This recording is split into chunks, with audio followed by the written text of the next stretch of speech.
Come do some garden therapy with me. This is my garden, and it's time to harvest some stuff. I've been busy neglecting it and saying yes to hanging out with friends and family and my kids. So today you're going to see where I have said no, which is overgrown weeds and overcrowding, not pruning, not doing stuff.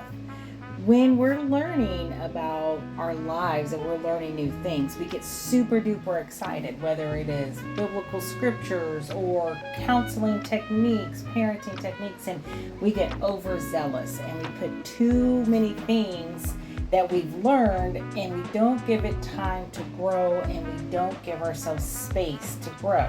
So you're going to see that I pull some stuff up here for dinner.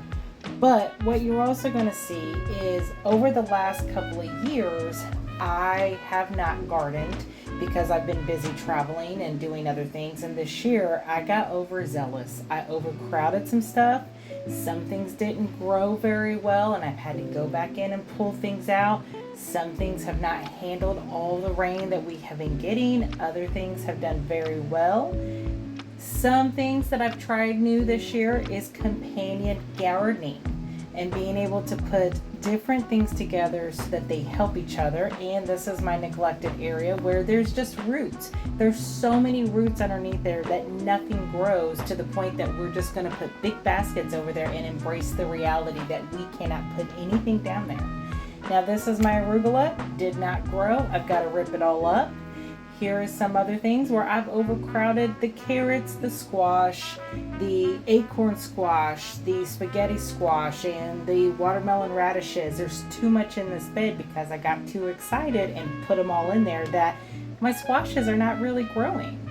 And then I've got tomatoes and cilantro and onions are growing over here, but my tomatoes are still not as big as they normally are by July.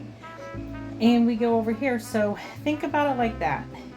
If you try something new that you learn from a podcast, you learn from a book, and you try too many things at once, it's okay. Take some of it out.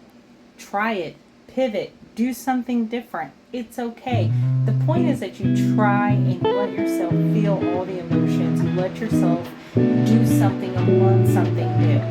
Because how are you going to really grow if you don't ever try something new that may be a little bit uncomfortable and something that you don't know if it's going to go well? Some of this stuff I didn't even label, so I have no idea what's growing. Like this stuff right here, I don't even know what that is. I don't know if it's lettuce, I don't know if it's more radishes. It's going to be a surprise. Some of these things I don't remember when I planted because I was so excited. I was just throwing seeds down. And that's what we get with life. We get so excited that we don't pay attention to what we're feeling in our body, in our mind, in our soul, and we're just reactionary. And then, like, I just get into. Make sure you do some companion things that help you thrive, and you pay attention to the things that are growing within your soul, within your heart, that are not helping you thrive, and they're actually kind of causing you to just wilt up and die on the inside, even though maybe on the outside you're smiling. But when you're learning new things, you're learning new skills, you're learning new biblical principles, don't give up. Keep